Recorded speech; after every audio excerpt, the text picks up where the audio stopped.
Volvemos con Foro Médico hablando de inoculación infantil, de inmunidad y alergias y su importancia en los primeros años de vida. Y estábamos hablando con la doctora Cintia Pérez, también estamos hablando obviamente entre todas las vacunas, y hablamos de inoculación, hablamos de la vacuna contra el COVID, que los niños deben aplicarse. Ustedes escucharon a los profesionales, hay que tener confianza en las vacunas, es lo único que nos protege de esta terrible enfermedad y mucho más a los niños.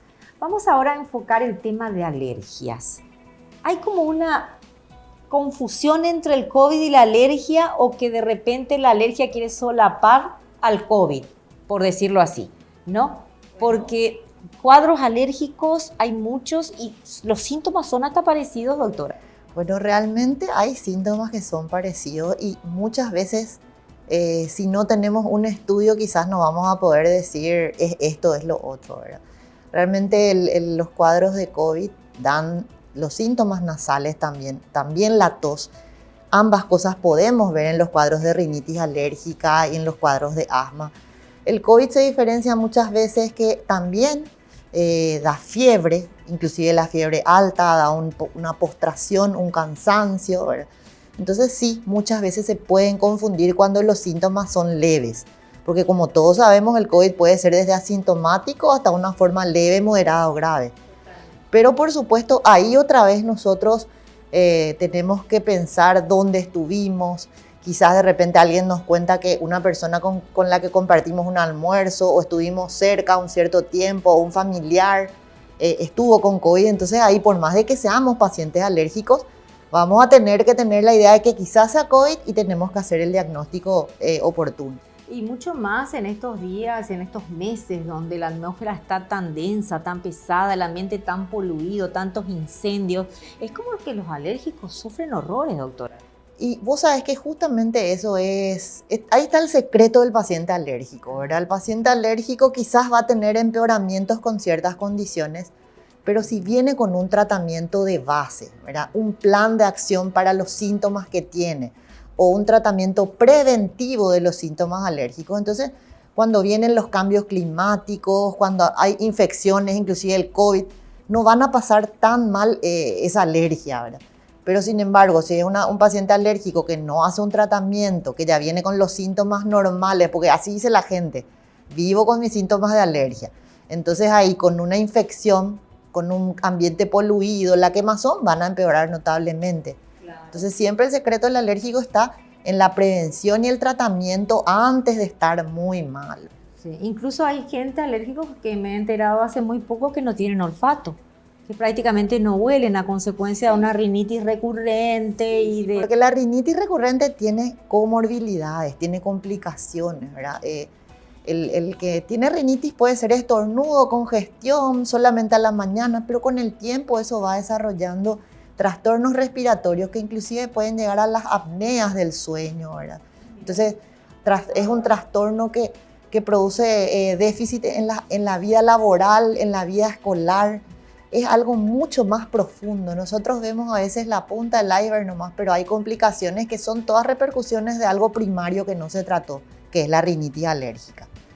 Entonces, vamos a continuar porque este tema es amplísimo. Sí. Lo de la alergia merece un programa especial. Vamos a hacer un día porque realmente hay demasiada gente con alergias ya no podemos decir.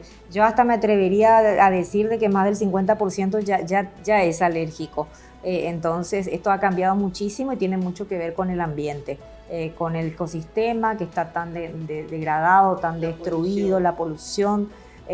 Todo lo que hacemos los hombres en línea general y las mujeres también.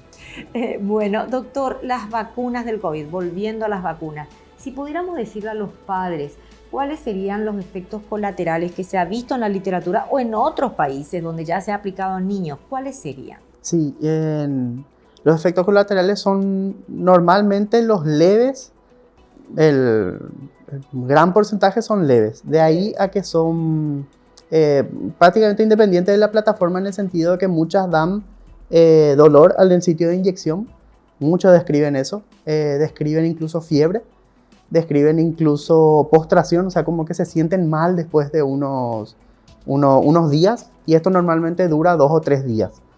Efectos adversos severos, normalmente le llamamos a los efectos adversos que necesitan una intervención médica. ya sea internación o tiene una consecuencia muy grave en el paciente. Por suerte, gracias a Dios, realmente ese tipo de efectos son muy escasos. Hablamos así de 1 a 2 por cada millón de dosis aplicadas.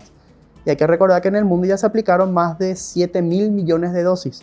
Y justamente hace poquito salió en el diario, ¿verdad?, que en el país, más o menos entre lo que fue reportado como efectos adversos, fue más o menos un 0,003% de prevalencia de efectos adversos. Y la mayoría de ellos fueron efectos adversos leves otra vez. Entonces eso nos habla, y en nuestro país ya se aplicaron más de 4 millones de dosis. Entonces eso nos habla que en nuestro país que las vacunas son seguras, ¿verdad? Y en el caso de los niños, que ahora a partir de los 5 años ya está habilitado, podría decirse de que ellos pueden tener algún antecedente de enfermedad de base o algo así, ¿qué tipo de... ¿hay alguna indicación especial en cuanto a la vacuna? Sí. No, de hecho que ahora está liberada, digamos, entre comillas, para todos, que vamos a tener disponibilidad para vacuna. Pero son siempre de riesgo los que tienen enfermedad de base, eso es lo que quería preguntar. Sí, súper importante, porque en nuestro país fallecieron un poquito más de 50 niños por COVID. Y de ellos el 80-90% fueron niños que tienen una patología de base, ya sean enfermedades cardíacas o pulmonar o algún tipo de enfermedad congénita, incluso genética. Entonces, esa es una población muy así que tenemos que tenerla en cuenta para la vacunación. O sea, los niños con alguna enfermedad de base tienen que ser vacunados.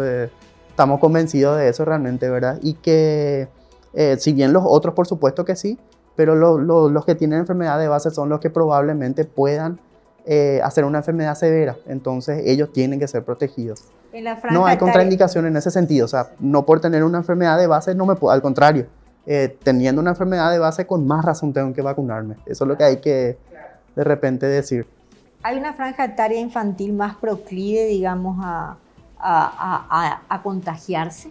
Y realmente... Porque los bebés, yo veo que no hay tantos niñitos lactantes. O sea que nosotros no hisopamos tanto a los bebés. Eso ¿Pueden ser asintomáticos los bebés? Pensamos que sí. Pensamos que se contagian igual que todos. Pero pasa que básicamente en una familia todos tienen, pero normalmente se hisopa al adulto. Y al hisoparse el adulto y darle positivo, uno ya asume que el resto tiene. Entonces ya no le hacemos más el hisopado a los niños. Entonces de ahí que sale un subregistro importante para los niños. Pero pensamos que el contagio es prácticamente igual al de los adultos. En ese sentido sí. Pero sí hemos visto que previo, digamos, a Omicron, prácticamente el 5% de los afectados de la enfermedad fueron niños. O sea que la enfermedad siempre fue así, una enfermedad de adultos, entre comillas, por así decir. Fueron los más afectados. Sí, en un principio incluso se decía que los niños, ¿te acordás? Sí, estaban ahí en un lugar que tenían poco, que no había son ni todavía. tan pocos, son 50 fallecieron. No claro, es tampoco despreciable. No era tan poco había sido. Pero comparando con los 10 y tantos mil que fallecieron de adultos, es, entre comillas, poco, ¿verdad? Pero en Omicron vemos un poquito más de afectación en niños. Sobre todo porque es asintomático el tema, los subregistros que hay en Omicron deben ser... Sí, son altos, pero algo que se percibe en los hospitales es que llegan mucho más niños. Estamos viendo niños con derrame pleural, una complicación importante de neumonía. ¿De qué edad, doctor? La verdad que ya vimos de muchas edades, vimos recién nacidos, vimos lactantes pequeños, vimos incluso niños un poquito mayores con neumonías graves. Y algunos COVID, otros no COVID, pero eso nos habla de que hay mucha circulación de los cuadros respiratorios y normalmente los niños siempre son los más muy afectados. Algo, digamos, raro, entre comillas, fue que COVID no afectó tanto, entre comillas también, en principio a los niños. Pero ahora estamos viendo más, incluso con el Omicron. Algo que sí. Y eso es algo que incluso los Estados Unidos y otros países reportaron también, que sus hospitales pediátricos tuvieron un pico importante de internaciones e incluso fallecimientos. Bueno, pero las vacunas están habilitadas, o sea, tenemos disponibles solamente a partir de 5 años, menos no. Y realmente va probablemente a hacerse más, ¿verdad? Va a disminuir en franja etaria. Estados Unidos probó a partir de los 6 meses, solamente que no tenemos todavía los datos de eso, pero probablemente se llegue a eso. Y China llegó a probar a partir de los 3 años.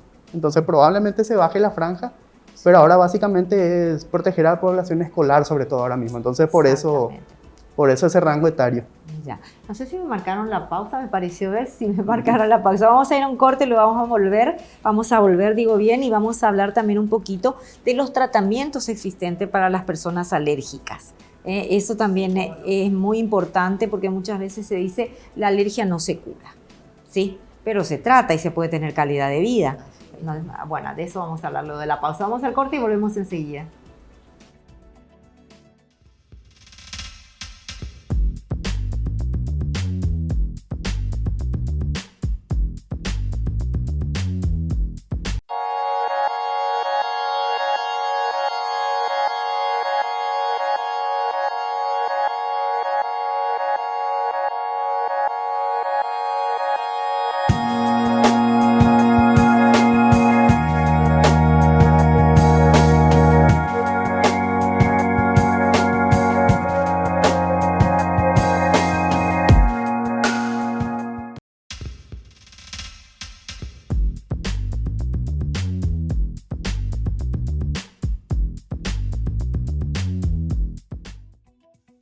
Cuarto bloque de Foro Médico, hablando de inoculación infantil y hablando también de inmunidad y alergias y todo lo que se refiere a este universo, digamos, que tenemos actualmente de virus y bacterias en todos lados, ambiente poluido. Realmente qué mundo difícil estamos teniendo, ¿no?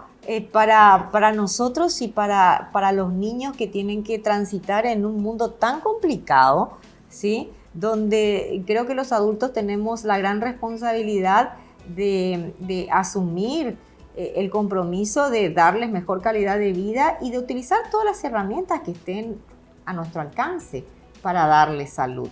Entonces, volvemos al tema de las vacunas y hablamos de niños que deben vacunarse y de niños que son alérgicos y la famosa pregunta de mamá y papá, ¿un niño alérgico puede recibir la vacuna? Justamente esa es la pregunta que más estamos recibiendo nosotros los especialistas en alergia, porque te llama la mamá o cuando va al consultorio te dice, doctora, mi hijo con su alergia al ácaro, su asma alérgica, su rinitis, su alergia al ibuprofeno, ¿le puedo vacunar, doctora? Te preguntan. Mira que él es muy alérgico a eso, usted sabe, ¿verdad? Entonces ahí es que nosotros tenemos que saber y tenemos que tener esa seguridad de que las vacunas del COVID deben aplicarse a los pacientes incluso alérgicos, ya sea a aeroalergenos, a alimentos o a medicamentos. Inclusive aquellos pacientes que han tenido cuadros severos de alergia, como es la anafilaxia, ¿sí? Inclusive esos pacientes tienen que tener la seguridad y la decisión de parte de los padres de recibir la vacuna. Porque en quién no se pondría una vacuna de COVID solamente está contraindicada en un paciente que tuvo una reacción grave a la primera dosis de la vacuna de COVID. Entonces, hoy un niño se pone, tiene una reacción severa como es la anafilaxia a alguno de los componentes de la vacuna, entonces ahí sí se va a estudiar o se va a evitar la segunda dosis. Pero el resto de los niños alérgicos, todos deberían recibir la vacuna de COVID. Ya. ¿Ha avanzado la especialidad en cuanto a tratamientos para alergias? Porque decíamos en el bloque anterior, la alergia no se cura, ¿sí? No hay una cura para la alergia, pero sí hay tratamientos muy eficientes. ¿En qué etapa estamos? Justamente ahora hoy hablamos de vacunas, ¿verdad? Y los tratamientos médicos para las enfermedades alérgicas son las medidas ambientales, una vez que uno ya sabe a qué es alérgico, o las de evitación cuando sabe a qué alimento o medicamento es el problema. Posteriormente los medicamentos, los sprays nasales, los sprays pulmonares, los antialérgicos. Pero el tercer pilar del tratamiento del alérgico es justamente algo llamado normalmente como vacuna de alergia, que es una inmunoterapia, o sea, tiene un fundamento de desensibilización. Nosotros al ir aplicando eso al paciente, por ejemplo, un paciente alérgico al ácaro, le vamos aplicando esta terapia de forma oral o inyectable y el paciente va disminuyendo esa sensibilidad aumentada al alergeno. Entonces, muchas veces podemos llegar a una curación, muchas veces a una curación parcial, a un control de los síntomas. Entonces, es algo que tenemos que tener en cuenta. Muchas veces reducir la medicación en el alérgico le da una calidad de vida increíble al paciente. Ese niño que tenía 4 o 5 crisis de asma al año, que tuvo que internarse 2 o 3 veces, y que de repente empieza un tratamiento bien llevado de su alergia, disminuye esos cuadros respiratorios. Y entonces el niño ahí va con el tiempo, va teniendo ese tiempito de desarrollar mejor su sistema inmunológico, como decimos, y entonces acompañando el tratamiento de alergia, acompañando todo lo que es disminuir las crisis, entonces puede tener una mejor calidad de vida y llegar a cierta edad en la cual el sistema inmunológico esté más fortalecido. Entonces es muy importante. Los ácaros están en todos lados. ¿Por qué el sistema inmune de algunos es más proclive a tener una enfermedad alérgica y otros no? Y bueno, eso es la genética, ¿verdad? La genética y el ambiente también, ¿verdad? Porque muchas alergias que presentamos nosotros en nuestros países de climas húmedos, calurosos, no vamos a tener, por ejemplo, en un país europeo que es más bien seco. Pero tenemos que tener en cuenta que en ciertos países europeos, ¿verdad? Que quizás no hay muchos ácaros, no hay muchas alergias a ácaros, desarrollan más alergias a pólenes, que aparentemente tenemos un poco menos aquí. Entonces ya es más en los Estados Unidos. En Estados Unidos, en Europa, pero hay en zonas que tenés ambas cosas. Sí. ¿Verdad? En países, de repente como Italia, tienen ambas cosas, ¿verdad? O en muchos países europeos. Un mix. Sí, en muchos países europeos. ¿Verdad? Acá lo que vemos más por las pruebas de sensibilidad cutánea que realizamos es la alergia a los ácaros en un alto porcentaje. Justo hicimos un trabajo en 100 niños y vimos que de esos 100 niños, inclusive casi un 85-89% tenían un alergeno positivo. Y muchos de esos, ¿verdad?, eran los ácaros. Entonces, pero con síntomas. Y sí, son los niños a los que les hicimos las pruebas, eran niños que tenían síntomas de rinitis o asma. Y también tenemos que saber que el que tiene rinitis, casi el 50% pueden tener asma, ¿sí? El asma es una palabra que asusta. Sí, en una época asustaba. Ser asmático significaba que en cualquier momento el niño podía morir. ¿Eso se ha erradicado en la mentalidad popular, digamos? Y se sigue teniendo miedo a la palabra asma, ¿verdad? Pero nosotros seguimos teniendo que decir de que es una enfermedad que se da mucho en el niño, ¿verdad? Es una de las afecciones crónicas más frecuentes en el niño, pero con un buen control no va a tener muchas crisis, va a vivir bien el niño y muchas veces esto pasa y el adolescente ya no tiene asma. Quizá el adolescente va a seguir su alergia, pero más enfocado en la rinitis alérgica. Ya va a tener episodios, quizá, ¿verdad? Quizá va a tener episodios o quizás ya no va a tener, porque muchas veces vemos en el consultorio, nosotros tenemos que preguntar el antecedente. El adolescente o el niño de 12, 13 va por los síntomas nasales muy molestos y el antecedente es, sí, tuvo asma, o sea, te dice tuvo chillido, te dice la mamá. Tuvo cuando iba a la etapa escolar, a los 4 o 5 años, se internó varias veces por la crisis. Pero ahora eso ya no tiene más, doctora. Solo la nariz que se le tranca, estornuda, le pica, le chorrea, ¿verdad? Entonces va cambiando. La alergia es algo que va cambiando. Y también tiene periodos buenos y periodos malos. En un mismo año puede estar muy bien en un momento y en otro mes muy mal. O sea, es algo dinámico. Ya.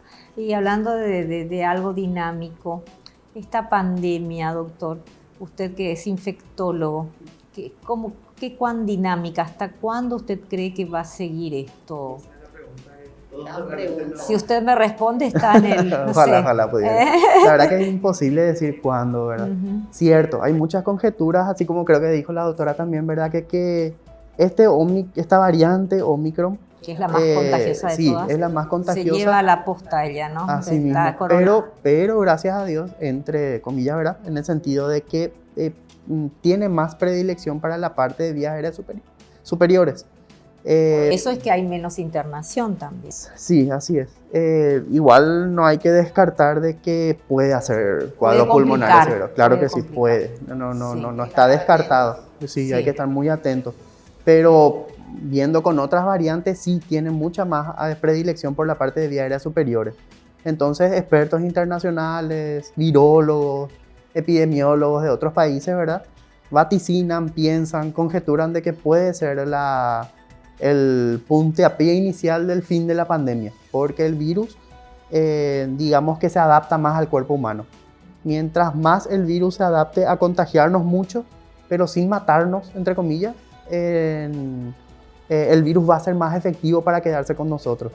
Entonces el virus busca eso, ¿verdad? Busca quedarse con nosotros en forma continua, por así decir. Eso sería la fase endémica, doctor. Fase endémica. La que Hay se conoce como fase pronósticos. endémica. Estaba viendo un médico muy conocido, así mexicano, que habla de que ellos entrarían más o menos a mitad de vaticinios de ellos, ¿verdad? Que entrarían en fase endémica más o menos a principios, o sea, a mediados de este año. Una vez superada el pico de Omicron, que entraría en fase de endemia. Ojalá sea así realmente, ¿verdad? Pero algo que nos enseñó esta variante y que a todos, ¿verdad? Desde médicos hasta toda la población, es que eso va cambiando, ¿verdad? Las variantes van surgiendo y de repente puede cambiar las características. Entonces hay que estar muy atentos. De ahí que la vigilancia es súper importante y es súper importante que también sepamos reconocer nuestros síntomas y acudir a tiempo, ¿verdad? Eso es muy importante. ¿Habría posibilidad de una cuarta dosis? Y muchos países de hecho propusieron eso. De hecho, igual la asociación, la agencia europea fue un poquito más prudente en ese sentido. Dijo ver un poquito más los estudios, tener cuidado de que muchas vacunas juntas pueden afectar el sistema inmunológico. Eso fue algo que propusieron ellos y que tiene que ser estudiado. O sea, puede pasar que sea algo parecido a la vacuna contra influenza. La vacuna Claro. contra influenza tiene una Es anual. efectividad, sí, pero la vacuna es... Creo que tiene una semestral efectividad. o no. La de No, la es influenza anual. Pero la efectividad de la vacuna es de 6 meses. Ahí está. Algo semestral había y no estaba. La idea es ponerse justo antes, un mes antes de que venga el pico de influenza. Entonces justo te protege. Esa es la idea, ¿verdad? Pero va cambiando año a año porque también va cambiando la influenza. Entonces el componente de la vacuna va influenza también cambiando. va variando, ¿verdad? Sí, va también Solamente variando. que no tiene el protagonismo que tiene el No, y COVID. mira que también tuvo mucho... Sí, la- pero en el sentido que, viste que es mundial. El tema sí. de la influenza nunca realmente se fue. La influenza es endémica. La ¿o no? influenza hizo una pandemia Sí, importante en el sí, 2009. una pandemia ¿te acuerdas? y se quedó como Sí. endémica, ¿no? Se quedó como endémica. Por eso. La por influenza eso. hizo varias pandemias, Ay, la no. gripe española que Sí, fue... Sí. Y acá en casi 100 Paraguay millones. también tuvo un... Sí, No, no, me de acuerdo hecho... en qué año fue que colapsaron prácticamente los sistemas sanitarios, sí. Vamos a ir a la pausa, ¿sí? ¿La última es? La última, qué rápido pasó el programa. Cuando uno la pasa bien, pasa rápido. Vamos al corte y volvemos enseguida.